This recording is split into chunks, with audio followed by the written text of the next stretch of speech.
Hi, this is Steve Gillmor, and this is the Gillmor Gang. I apologize for my voice, but I've just been in New York for the TechCrunch Disrupt conference, and so I can barely speak, but that's probably a good thing. Also coming in to us today from the TechCrunch Disrupt conference, and I'm not sure what your official title is, Paul, but it's Paul Carr. It's that's my official title. My official title is Paul Carr. I don't know that I have one. I'm getting ready to launch TechCrunch TV, but we haven't got as far as job titles yet. So I guess I work with TechCrunch somehow. Right, but you are in charge. I've lost my voice, as you can tell. Disrupt was a killer. Well, also the Wi-Fi. Who is that? This is Kevin Marks. Oh, hi, Kevin. Hi, Kevin. Okay, we've got Kevin Marks on the phone. Welcome, Kevin. Hi there. I'm calling in from Denver, where I've been at the Glue conference, which has been very interesting last couple of days. Okay, well, we'll get to that in a minute. Also on the phone, I'll introduce in a minute, is Brian Deere. Welcome, Brian. Hi there. How are you? I'm good. Well, caveats aside. And joining us from his mountain lair in Half Moon Bay is Robert Scoble. Hey, how are you doing? Good. All right, so that's who we've got, and we don't have a reverse angle for all the people who hate the production value on the show. You're going to hate it even more today. And so, have I taken care of all the business? Let's talk about Brian Deere for a second. Brian, could you tell us about the Plato conference and what that's about and how you're leading that up? Sure. It's a project that I've been working on the side, in between startups and doing all that stuff for a long, long time. I've been writing a book and doing research on the history of the Plato system, which still to this day many people are not really that familiar with, but I think that's all going to change next week. Basically, this is the 50th anniversary of the Plato system that was created at the University of Illinois in 1960, and it evolved into what I think everyone will see very clearly next week was really the birthplace of social media, social computing, and so much of what we take for granted today on the net in the early 1970s. And the conference brings together a whole. First of all, it's the first time ever these people have there's ever been a conference on Plato, and so these people, a lot of the original Plato folks, some of whom were just teenagers at the time, and yet building really sophisticated killer apps, like Dave Woolley, who wrote the first message board on Plato in 1973. All right, well, Brian, let's give them a sense of why we care about this at all. I mean, it's basically the Plato was probably the first example of a bringing together of real-time technologies in such a way as to foreshadow and in some cases actually develop the fundamental primitives of the social media model. Would you say that's fair? Absolutely. I mean, the critical time period was 73 and 74 when on Plato, completely unplanned for, but the community, was a very thriving developer community, mostly of teenage hackers, went ahead and built email, instant messaging, chat rooms, message boards, the world's first online newspaper, a whole bunch of multiplayer games, and that's a whole history right there. And together, it completely transformed this system, whose mission, and it was funded by ARPA and NSF. The mission had been one of education. It was a computer-based education system delivering courseware, and yet it had all these capabilities like gas plasma flat panel displays and touch panels. This stuff was invented for Plato. And suddenly, developers found ooh, this is a cool platform and enables really fast development and really fast interaction. And it was essentially inevitable that you have really good tools and a really compelling system, and people are drawn to it, and they start building the kind of apps that enable people to talk and yak and have fun and be social. And okay, so I want to move this along a little bit because we've got a lot of ground to cover here. So, and the reason that I'm going to be a moderator of one of the panels is that Ray Ozzie, who took a lot of the learnings from the original Plato environment and essentially copied one of those features into something called Notes, which, in my opinion, became one of the forerunners of the web and collaboration technology in general. So Ray will be there along with many of those people, and it's going to be a fascinating conference. And I'd like to get back to that, but Brian, if you could sort of join in on the conversation as we talk about things that are a little more current. Sure. Okay, so Paul Carr, tell me about, speaking of more current, how did the TechCrunch Disrupt conference go from your perspective? From my perspective, it went very well. I think from everyone at TechCrunch's perspective, it went very well. I mean, it was the first time we'd done a conference in New York and done a different format. So it was like so many different things that we'd never done before. And I think, Heather and Mike and Arden and all the sort of people who worked really hard over the past sort of months to bring it together, I hope are really happy with how it went. I mean, like when we did TechCrunch 50, it was, anyone who went to TechCrunch 50 will know, it was like just 3 days or 2 or 3 days, depending on which year, of startup pitches, and a lot of people felt that was too many.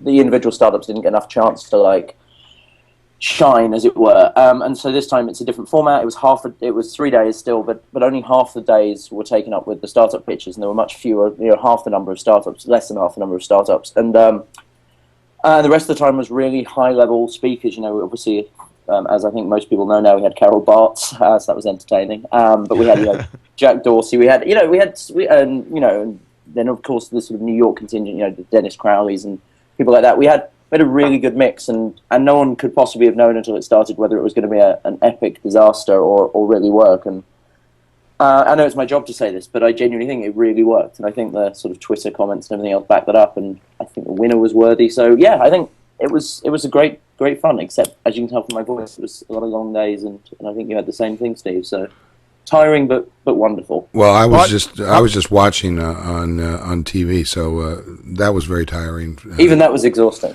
Yes, I'll jump in as an unbiased, a little bit biased participant. It was way better than TechCrunch 50. The quality of the speakers was way better. The quality of the startups was better. Yeah, I agree with that. I think there was a deeper bench this time. Kevin Marks, are you still there? Kevin? Kevin's gone to watch the videos. Yeah, I wasn't at Disrupt, but I watched some of it over the live stream and caught up with it that way, which was interesting. Definitely some good stuff there. And GlueCon, what is that? So GlueCon is a geekier conference. It's by the guys who do Defrag. It's out in Boulder, and it's about the bits that connect the internet together, the APIs and services and tools that we use to wire up the internet. So lots of stuff about NoSQL and JSON and activity streams and all those kinds of sort of protocols and things that help wire the web up. So that was, I got quite a lot out of that one. It was slightly different focus from Disrupt, but lower level one, but lots of interesting bits and pieces there. Fascinating battle between Brewer, who came up with the CAP theorem about how you can't have consistent databases, versus Stonebreaker, who invented Postgres and was saying you can do things with databases. It's a big chunk of battle there. Doug Crockford standing up and defending JSON and attacking HTML5 and so on. Lots of interesting bits and pieces. But also lots of, it's interesting to see how much consensus we're getting now. So that's the other part of it for me. We're seeing that people are coalescing around a lot of common standards for this stuff, which is exciting. So what do you mean? Somebody was attacking HTML5? Isn't that kind of against the the rules? Well, he's being heretical just to. You got to slow down, But Kevin. You got to slow down Sorry. a little bit and speak more clearly with you're compared. You're being compared to Paul Carr's diction, and you're failing as a result. Go Oh ahead. dear. Okay. So Doug Crockford is the guy who invented JavaScript and JSON, and he was saying that HTML5 is going to create more security problems, and we should, before we add new features, we should fix the security problems we already have with HTML, which I think is a bit overstated. I think he's tilting at windmills a bit to say we should abolish HTML5 and start over. And that's just rhetorical effect. Robert Scoble, did you notice there was a headline today in the New York Post about how NBC and Time Warner have decided to tell Apple to go pound sand about HTML5? Yeah, I did see that. How do you think that's going to go for those guys? Not well, because the iPad, first of all, they're telling more than 1 million people to go pound sand, and more are joining every day. There was lines in London last night for the opening of iPad sales in Europe. So I don't think it works well to tell a potential lucrative customer base to go pound sand. That's not going to win. Paul Carr, what do you think about you're leaning toward finally getting online yourself, right? I missed part of your question, but you're asking me about the iPad? Yes. Yeah, no, we were talking yesterday at the airport, and you were sitting with your iPad, and I was enviously sort of coveting it. Yeah, I mean, I think I'm going to get one. I mean, that's what I said yesterday. I wasn't sure of the compelling case for me because I write, and so I want a keyboard, and I have a good reason to carry a laptop with me most of the time. And on the plane I was fine with my laptop, whatever else. And it was a question of what can the iPad do that I really need it to do, or that's not just me spending $500 on something shiny. But you reading, I can't remember what paper you were reading, but maybe the Times or the Journal, I can't remember, on your iPad and things like that. It's like, yeah, okay, there's a compelling case for there are times when I could just walk out my house just holding this thing and spend a day online. So yeah, I mean, it's whatever, $500, which is really what, $900 or whatever by the time I've got the version I want. It's kind of worth it. So I think, yeah, By the way, this could be my month. Paul, do not buy the 3G. A lot of people are making that mistake. Instead, get an Android phone that has tethering on it, and hook your iPhone up to the tethering on the Android phone. That way, you'll have more freedom, and you won't have another AT&T bill. Yeah, except that's not true because the battery life on that Android phone is about 3 seconds. No, that's not true. There's some tricks actually to get. Every time I pick it up, I mean, What's I that? have it plugged in now constantly because every time I look at it and I look away for a couple minutes and come back and the red bars are up there, the thing eats memory. I'll teach you a trick. You got to get this app called Advanced Task Killer. Well, that's a very user-friendly experience. Very user-friendly. And you got to kill all tasks, and then your battery will last a long time. Right. So if you kill all tasks, then you've got an iPhone, 2G. Exactly. But you'll have it a month sooner than the iPhone 4G. Yeah, or you could get Wow. the chip that's built into the thing. I mean, It sounds like if I'm going to get it in order to carry around fewer devices and have less hassle, I'll probably go down the 3G route. I mean, it sounds like Excellent. there's a lot of work involved in hacking that. So, yeah. excellent. Well, see, my family already has 3 iPads, and there's no way I'm paying 3 more bills to AT&T. Well, yeah, there's only one of me, so I think it's probably better. To tell you the truth, yeah. the only time you really need it is when you're in the car, right? Because everywhere else, even at TechCrunch now, you guys have finally figured out how to do Wi-Fi at a conference. I didn't. We figured it out for TechCrunch 50. We've been ahead of the curve for a while. We've always known. Okay, it took me a couple months to realize that, but finally conferences are starting to figure out Wi-Fi. Hotels are figuring out Wi-Fi very quickly. Even airlines. On the way to TechCrunch 50, I had Wi-Fi in the airline. So 3G is less and less needed. The only place I've needed it really is in the car, and there the tethering works fine. And by the way, the battery life problems in the car don't matter because I have a DC converter for my Android phone. So, I don't Why are care you about the using battery iPad in life the in the car, car. Robert? The only time I care about battery life is What was that? Yosemite or something. Okay, What's why that? are you using an iPad in the car? That sounds scary. Because we take road trips and we have 3 kids in the car, and my Okay. wife drives. You know, I went to a party on Sunday night. And my wife was driving, and I was iPadding. You know, and my kids were iPadding, and we were all sharing one connection using the tethering. So iPad has become a verb, I've noticed, in the Scoble household. The verb to absolutely, iPad. it's not just the Scoville household. When I was walking back from the conference in wherever that was, in I guess it's south of Greenwich Village and north of NoHo or Soho or whatever, I saw on the streets going in the other direction. So it wasn't; these were not people who were necessarily going to the conference. I saw maybe 2 iPads every 3 minutes. People carrying them on the street. I saw one on the subway when I was riding with Dan Farber uptown. There were numerous iPads in the around 59th Street and Columbus Circle. I mean, I mean, tracking them on a Google map, just plotting the iPad sightings. yeah, they were stolen. You know, they were selling them off the back of a truck. No, seriously, the number of people who are now adapting this to their lifestyles is extraordinary. But what I really want to talk about, and I want to bring Brian back in a little bit on this, is first of all, Brian, do you have an iPad?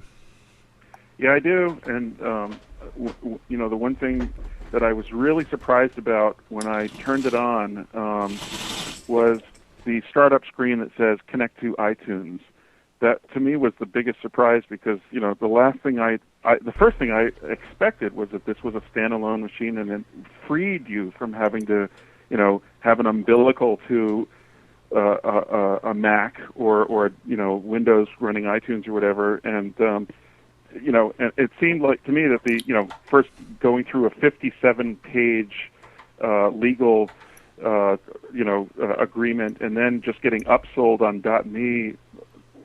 Well, the whole thing seemed arbitrary and unnecessary, and you know, that you know, had to go through all this rigmarole just to get to the, you know, desktop on the iPad. So is this a good thing or a bad thing, Brian? I personally think that Apple should do away with that whole thing. I think they should, you know, this should be a device that you turn on and it just works from, you know, when you take it out of the box. It doesn't require an iTunes connection. You know, that should be just something optional. But that's just my opinion.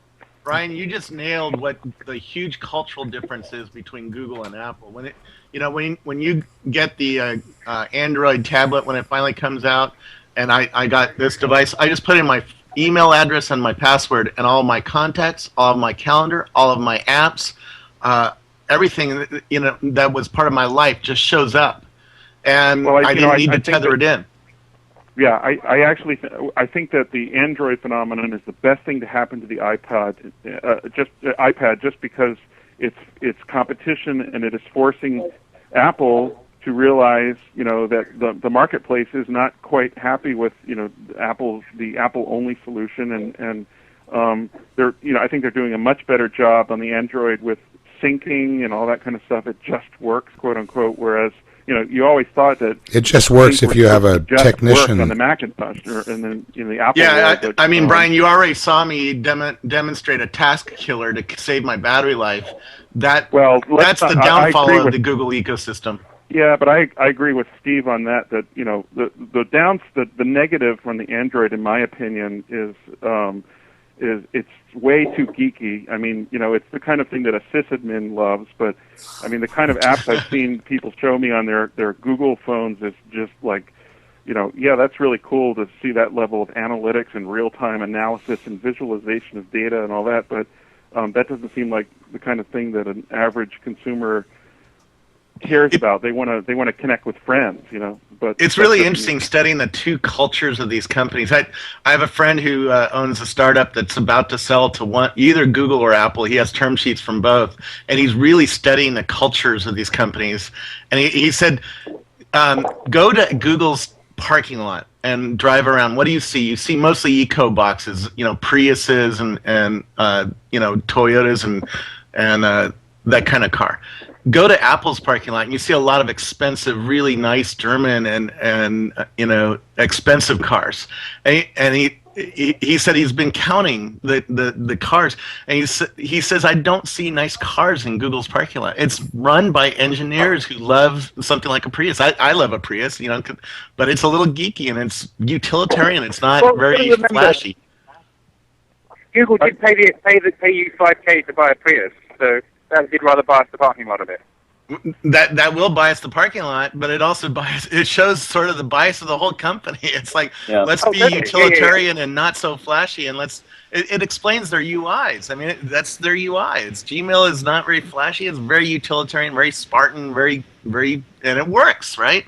It works the same way a good Japanese $30,000 car does. But if you want something experiential, that ain't that kind of car, right? A BMW, a high-end BMW is going to be a lot more fun to drive than a Prius is. I had both, right? Yeah, but then you need a mechanic as well. That's the whole argument. Not necessarily, no. Oh, come on. You need money and you need an appreciation for that kind of car, and you need to throw out gas mileage, right? Paul, do you remember the TR3 or TR4? Remember that one? No, I don't. You're too young. Unless they're killer robots for the future, in which case I think I do. Okay, well, Brian, I think that the biggest problem that you have with the argument that people are sick of tethering to through iTunes is that the broad audience doesn't care at all, and Well, let me put it this way. I'll give you an example of why I actually don't agree with that. I am seeing a lot of interest in the iPad from what is probably a new demographic to computing, or maybe I just haven't been paying attention, but and that is elderly people. And my personal experience in that area is that my mother, who's 78, when the iPad was announced, she's like, "Oh, I've got to get one of those things." And this is someone who has been using the same AOL version, whatever, since 2000 or something, and dialing up on a 56K modem. So I got her all set up at home with DSL to the house and Wi-Fi. Got an iPad. I go there to set it up, and she had no idea what iTunes was or why it would be necessary, and did not have a Macintosh. And the whole thing was like, I thought I could just use this out of the box. And I suspect that there are a lot of people who don't have a whole bunch of computers lying around and go like, oh, it's no problem, just connect this, boom, boom, boom, done. Brian, so, yeah. When I bought my iPads, they set it up in the store for me, and they ask you very specific questions to identify whether you're somebody who's technically astute enough to go home with this thing and set it up yourself, or if you should just set it up there in the store. At least at the store. Well, yeah. In this case, this iPad was something that was bought online on the Apple Store and shipped, so didn't have that. That would have been nice, but it wasn't possible. Well, I mean, I certainly I had no problem. Luckily, I brought my Mac, and it was no problem to set it up and all that. I certainly take your point, but on the other hand, as with the Facebook apologies and what, Robert, you can tell us about what Zuckerberg said, but I've been on a plane and haven't really read any of that stuff. But the same thing is true there.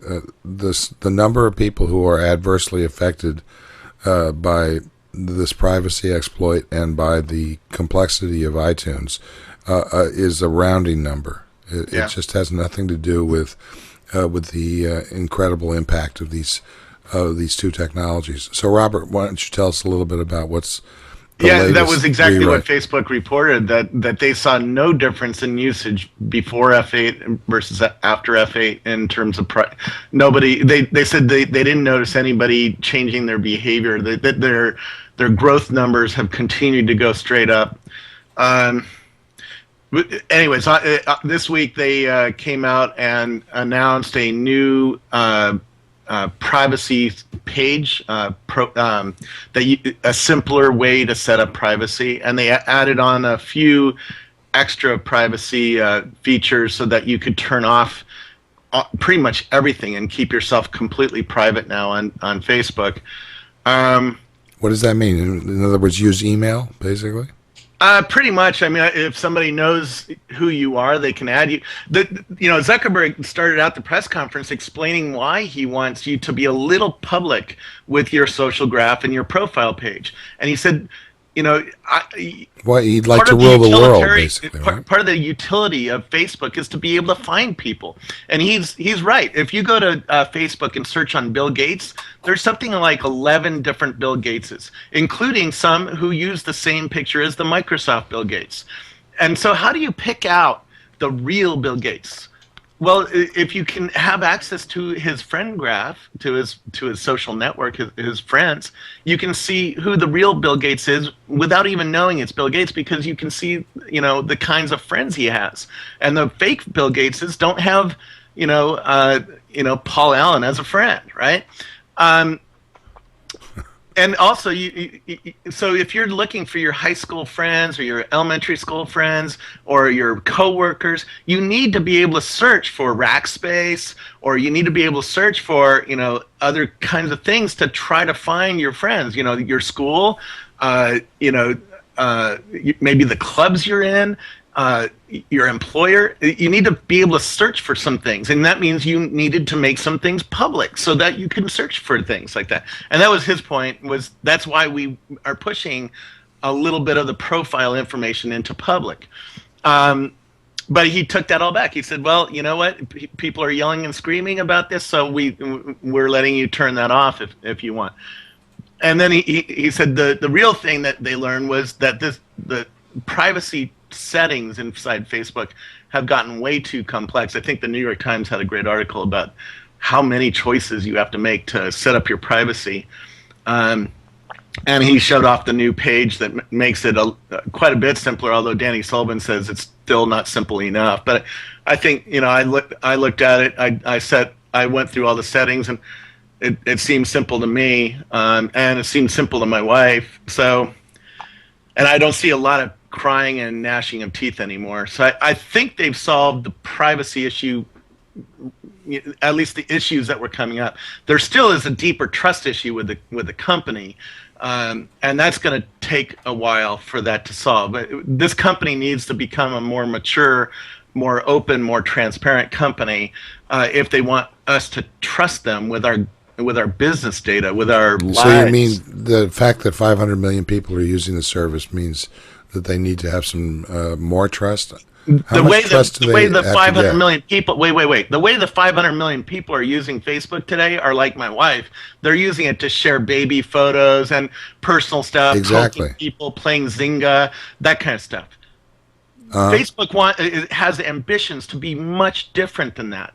They're trying to change the company from being something for your personal little baby photos and college drunken photos and personal chit chat with your friends to being something where your business is done there, where your flower shop has likes on it and has data that's going back and forth, where Pandora is sharing data back and forth with other businesses. That's a totally different animal that Facebook is asking us to buy into.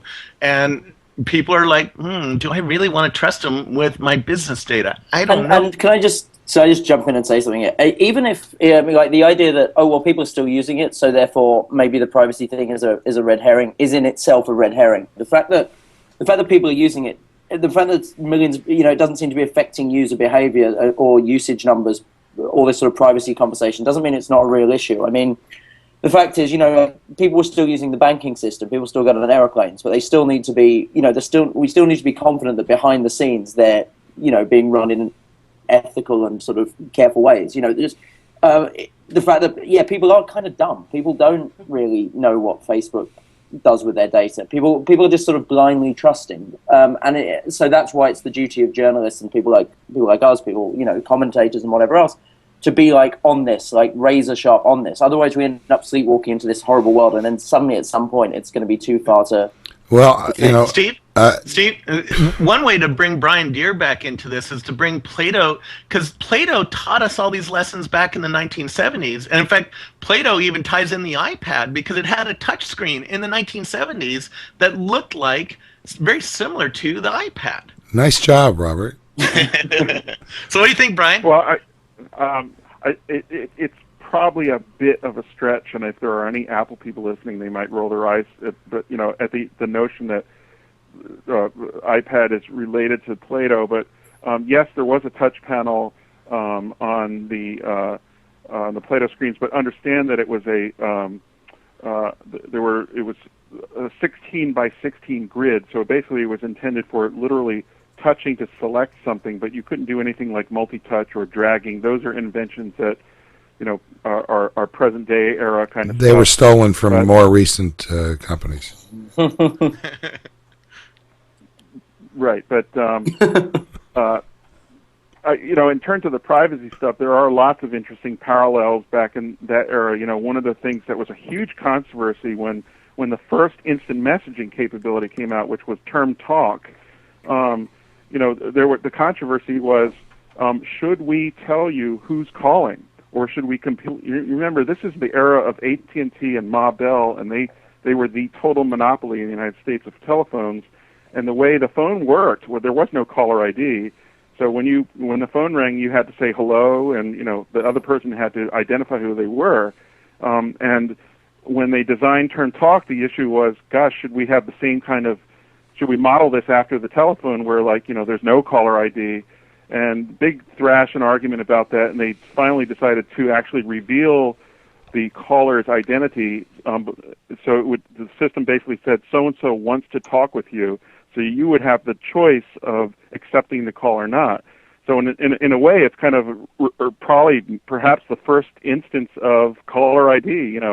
And this is where the whole notion of identity really started becoming important on Plato. It hadn't been prior to that, but this whole notion that you are a participant in this community, and do people want to talk to you or not?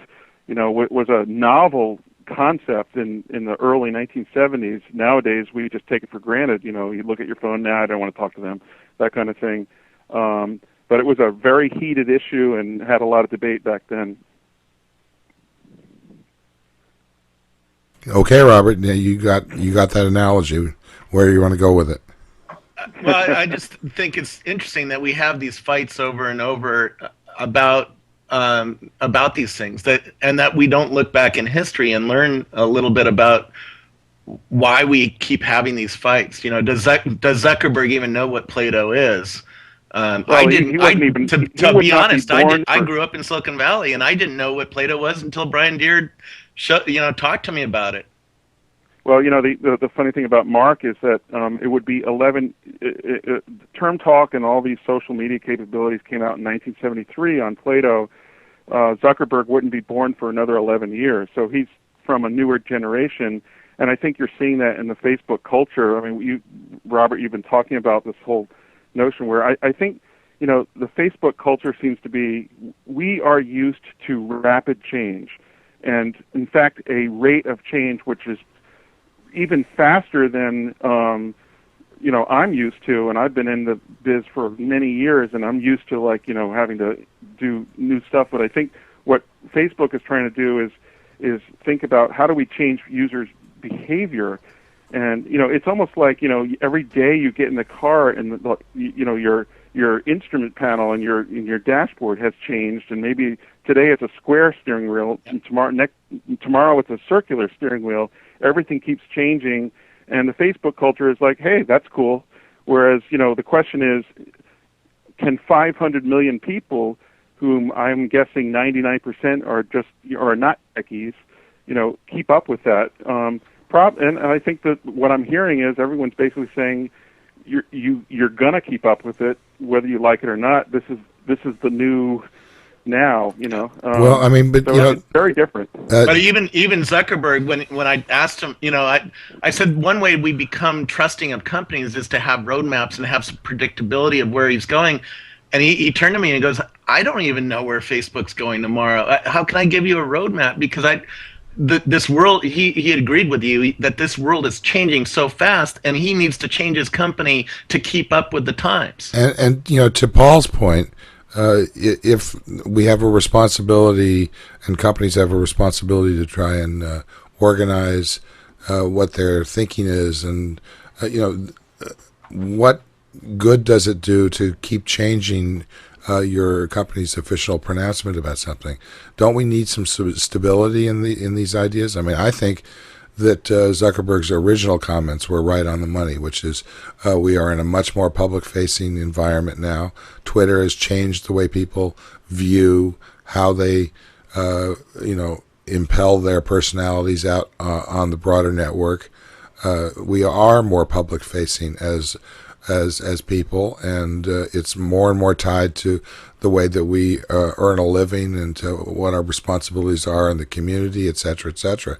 So, running away from this paradigm shift, I think, is actually more destabilizing and less trustworthy than sticking to your guns and saying what you really think. One thing I find really interesting, I've been thinking a lot lately about all the classic science fiction books, and Heinlein and authors like that. I don't recall them talking. I could be wrong. I'm not an expert, but I don't remember them talking about a world of the future where privacy had gone away to this degree. And I remember various books where the whole notion of trying to track someone down and everything was still difficult. And 1984 was a book that sort of presaged this. I think one of the like TV screens that were watching people. Exactly. Privacy went away in most of these books. I mean, in Brave New World, there wasn't a whole lot of privacy. Fahrenheit 451, not a huge amount of privacy. Yeah, I mean, maybe that's true. Maybe that's very true. Maybe the difference is that we didn't realize that we would sell ourselves down the river for a couple of page views or whatever it is. Well, or $1 off of Starbucks. Starbucks now is rewarding Foursquare users with $1 off of coffee if you become the mayor of your local Starbucks. Well, that's the Brave New World thing, isn't it? This is the fact that we're doing this ourselves. This isn't like 1984 where like Big Brother is watching us. We're just like uploading our photos to Big Brother and going, "Hey, have a look at these. What do you think?" We get $1 off a cup of Starbucks. What can I give you in return, Starbucks? How about my social security number, my firstborn child? It's and then we're all sort of saying, "Oh, we're worried about privacy." It's like, you know what? If people didn't upload every freaking aspect of their, every minute detail of their lives to Facebook, we wouldn't be having this discussion. We're offering all this stuff. Zuckerberg isn't coming to our houses and taking this. And I know privacy, that doesn't mean that, just because we upload something to Facebook, we want it shared with the world. But the fact is, we have a hunger to share this stuff. We've become suddenly obsessed with exhibitionism, digital exhibitionism. And so it's kind of one of the reasons why people are still using it in large numbers is because when you say to people, but don't you realize these photos are being seen by like more people? People are thinking, that's good. I'm going to be famous. Especially young people. It's like they all want to be on TV. They all want to be like internet famous. They're all uploading their self lip syncing on YouTube. The idea that But take it even out of the celebrity your culture, life is Paul. Paul, take it even out of the celebrity culture. I interviewed the guys who invented Tungle Me, which is a calendar, a scheduling system. They give their users a choice. Do you want your calendar in public or do you want it private? And almost all of their users chose to put it in public. We want to have relationships with other people, and that means showing other kinds of detail, even when you're not trying to be a narcissist or a celebrity. Look at Blippi. Secret. I mean, Blippi is like, if you said 5 years ago there was going to be there was a danger that people would be able to see what was on your credit card statement, everyone would be out. There'd be an outcry. Now it's like there's a promise that it will. I mean, it's like everyone's. Do you know why Blippi was invented, by the way? Well, I'm assuming. I mean, the story that they say is because now we'll be able to do price comparisons and things like that. But no, actually, it was a yogurt shop in Palo Alto. The owner wanted to know more about her customer. Is this the same one that knows about Steve Jobs' health? Yeah, that's the same one. Because she's married to a venture capitalist, and the venture capitalist went and worked with Pud and the team on Blippi. But she wanted to provide better service to the people coming in her store, and she didn't know enough about them. So this Trojan yogurt store is going to be the center of all invention and scandal and innovation for the next 10 years. It's an amazing place. It's going to be like the Hewlett Packard or whatever it is garage. If So we're gonna be If Rip Van Winkle woke up and heard this conversation, Blippy, Pud, I mean, it's just incomprehensible. I mean, it was only a couple of weeks ago that Twitter was invented. Paul, what did you think of Jack Dorsey's comments at TechCrunch Disrupt? Were you following that at all? Did you? Well, talk to him you've asked precisely the wrong person, because I was at that point backstage frantically trying to wrangle together people that we could interview in the afternoon. So, but let me say this. I will say this. I saw some of the video. I've also I was walking around the conference trying to wrangle together these people sort of to do interviews and whatnot. And whenever I was saying to people what was interesting, everyone was like, "You've got to watch the Jack Dorsey thing." It was really, so. Short answer is I have absolutely no idea what I think about what Jack Dorsey's comments were, because I have no idea what Jack Dorsey's comments are. I know that I think he took money from Mike Arrington. I gather there was some Square related madness, but I'm the only person on the planet apparently who hasn't watched that video. I also haven't seen all of the Carol Bart's video. I'm the worst person to ask about my own sort of conference. So well, I was sitting in the front row for that one. for Carol or for Jack Dorsey? Yeah, yeah. It's the place to be. That was astonishing. And that one I've seen most of the video of. That was my highlight. That's the one in the Valley at coffee. I sat in a coffee shop the other day and just talked with people coming by, and that was the one that caused the conversation. It got the whole Valley up in arms.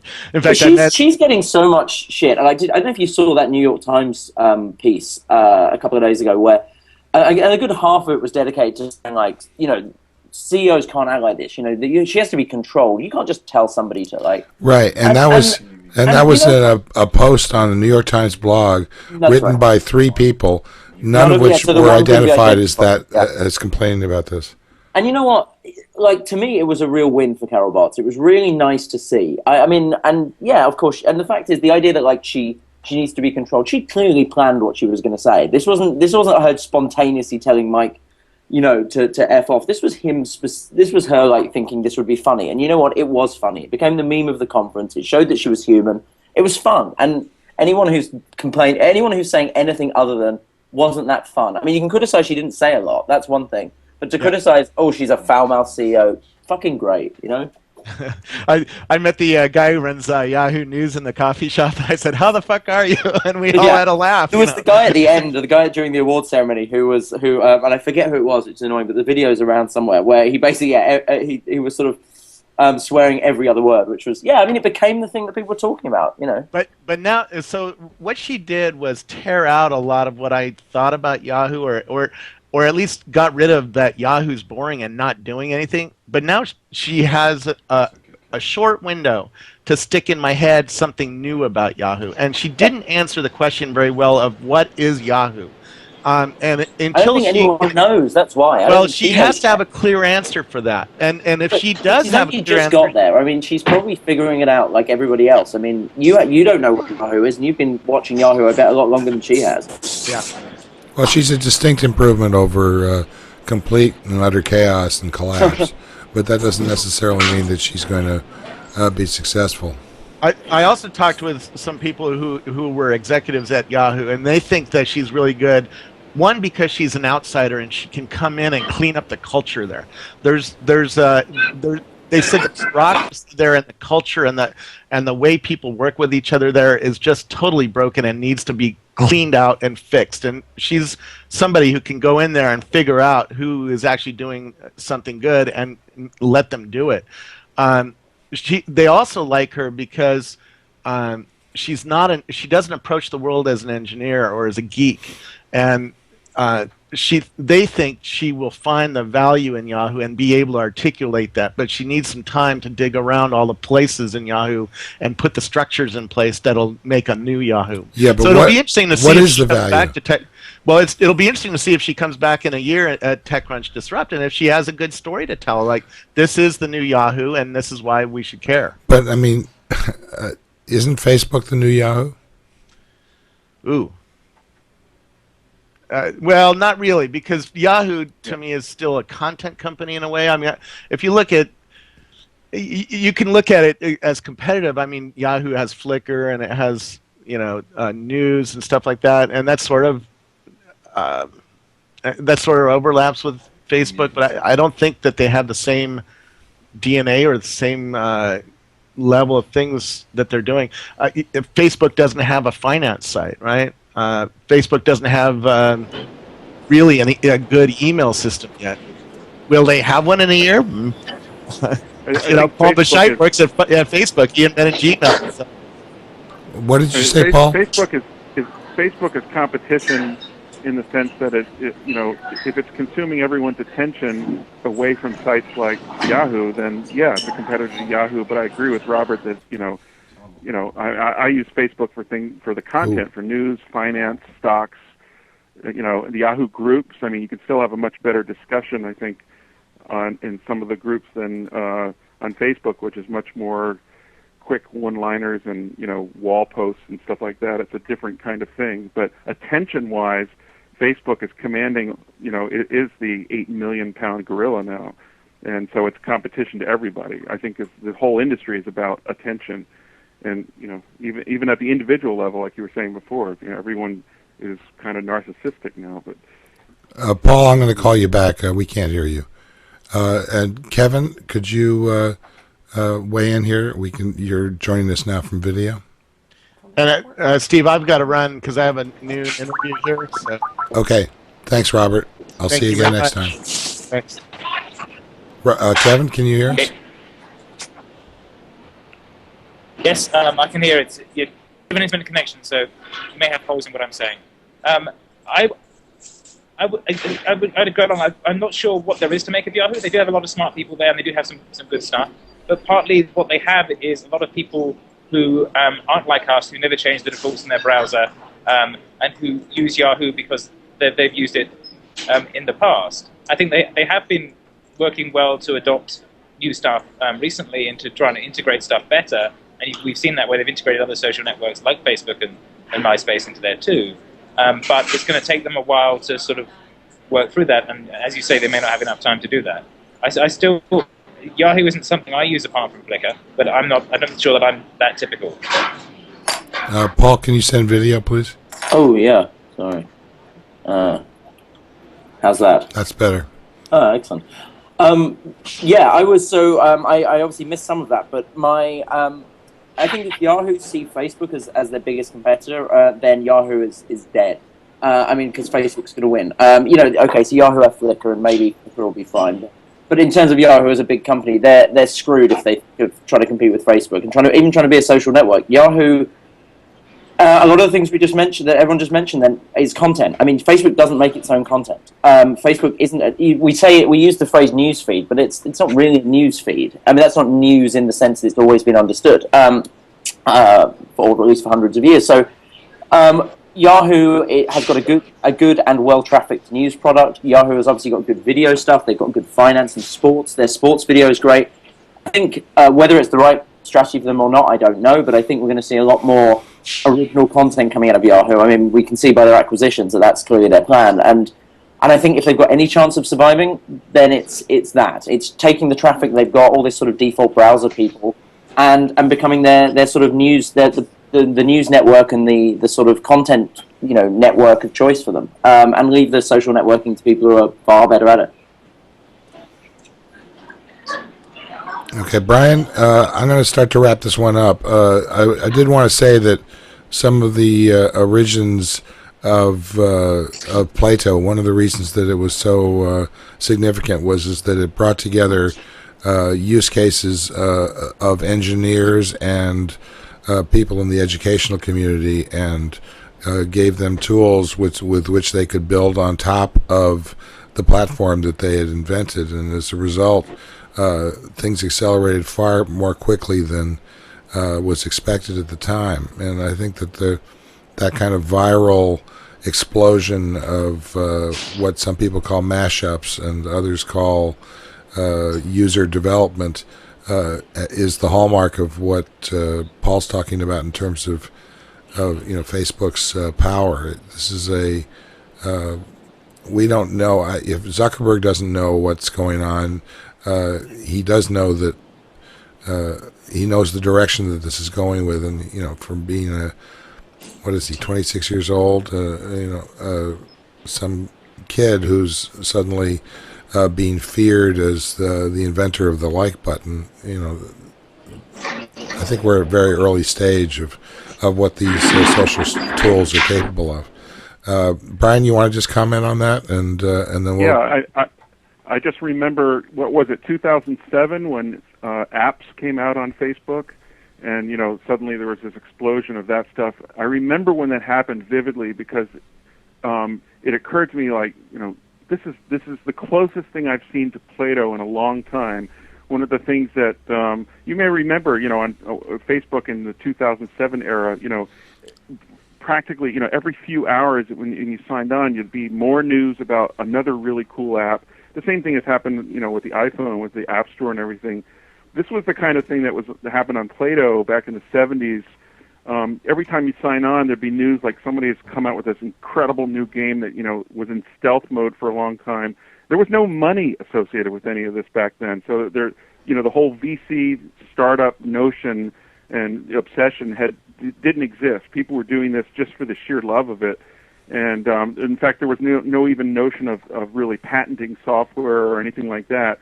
And, the irony is, of course, so much prior art goes back to Plato. But I just remember vividly when the Facebook apps came out that it really, really reminded me of how every day you'd see, somebody's come out with this new social thing. I remember, people had apps to rate movies and all kinds of stuff going on event-wise and everything back, 1980 or so.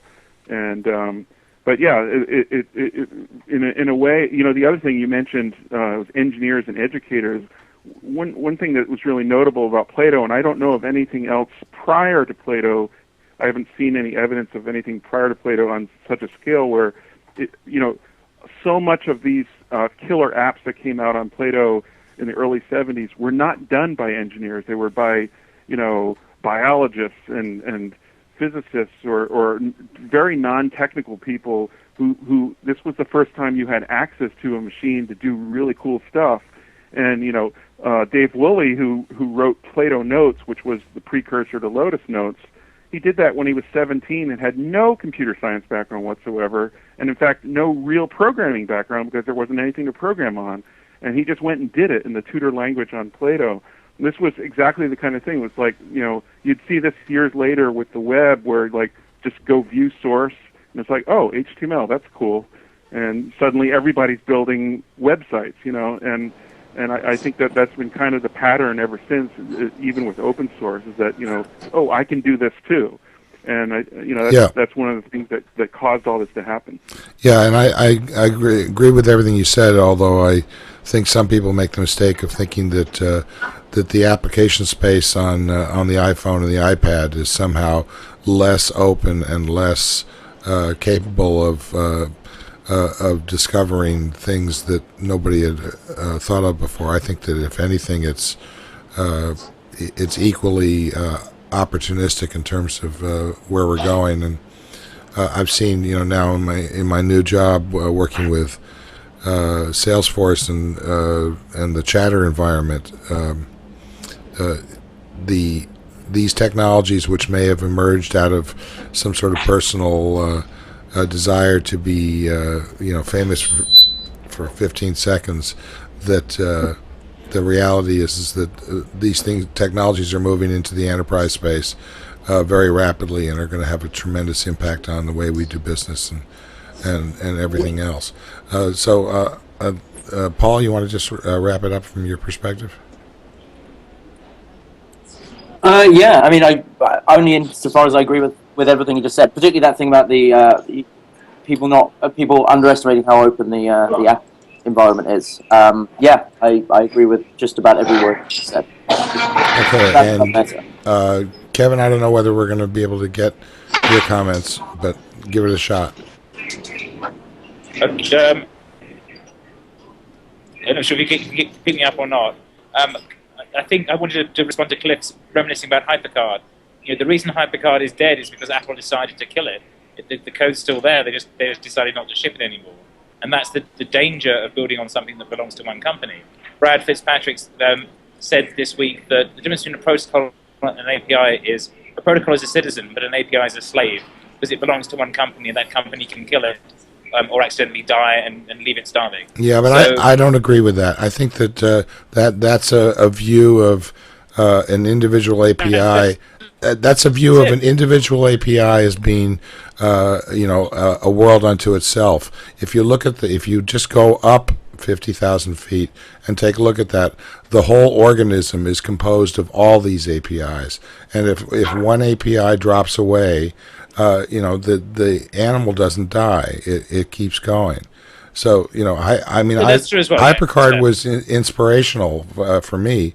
It's the reason that I started to get into computers in the first place, because it empowered, ordinary users with the ability to be able to make this, thing do something. But it was, there was a constant holy grail around SuperCard, trying to do it in color, et cetera, and eventually Visual Basic came along, and it basically sucked a lot of that energy away as Windows started to become capable of being used by ordinary users. So I don't think that looking at this walled garden versus open scenario, I think that there are many important things on both sides of this question. I just want to give Brian, could you just say what this Plato event is and when it's going to be held, and then we'll wrap this up. Yeah, it's the Plato at 50 event at the Computer History Museum. It starts on 6 o'clock on June 2nd in Mountain View, and I'll be giving a brief overview of the history of everything, and then Don Bitzer, the founder of Plato, and Ray Ozzie from Microsoft will come on stage with John Markoff of the New York Times, and they're going to do a really interesting conversation. So that's the first evening. And then June 3rd is an all-day event. Again, everything is free. And there will be panels on hardware, software, a great panel on games, by the way. And one of the really cool things about the games panel is that Bruce Bartwick of Microsoft Flight Simulator fame is going to be on that panel, and he's going to be talking about how he used Plato as a student at the University of Illinois, and played and used the Airfight game, which was a great inspiration for Flight Simulator. And the author of Airfight will also be on that panel, so that's guaranteed to be really interesting. There will also be panels on software and just the whole culture of innovation that came around Plato. So it's an all-day event starting around 8:30 in the morning and going to about 5:30. There's a lunch, and go to computerhistory.org to register for free. Hope to see everybody there. Okay, well, thank you very much, Brian, for coming on. I want to thank Paul for yeoman work, given your sitting in one place for, 10 hours that we were in that plane? That was ridiculous. Our hugely delayed flight with terrible Wi-Fi. Yeah, well, the Wi-Fi is what everybody was complaining about, but that we've come a long way to complaining about whether our Foursquare instances were up to date or not. Thank you, Kevin. Thanks to Robert Scoble. I want to thank Rackspace and particularly Rob Lugest, without which this show would not be back on the air. I want to thank NewTek and their fabulous TriCaster, without which this would not be on video. I want to thank Tina Chase, our producer and director, and our technical advisor and overall genius of the social world in the News Gang environment, and that's Cliff Garish. I want to thank everybody who showed up, and especially those who didn't. We'll see you again next time. Bye-bye.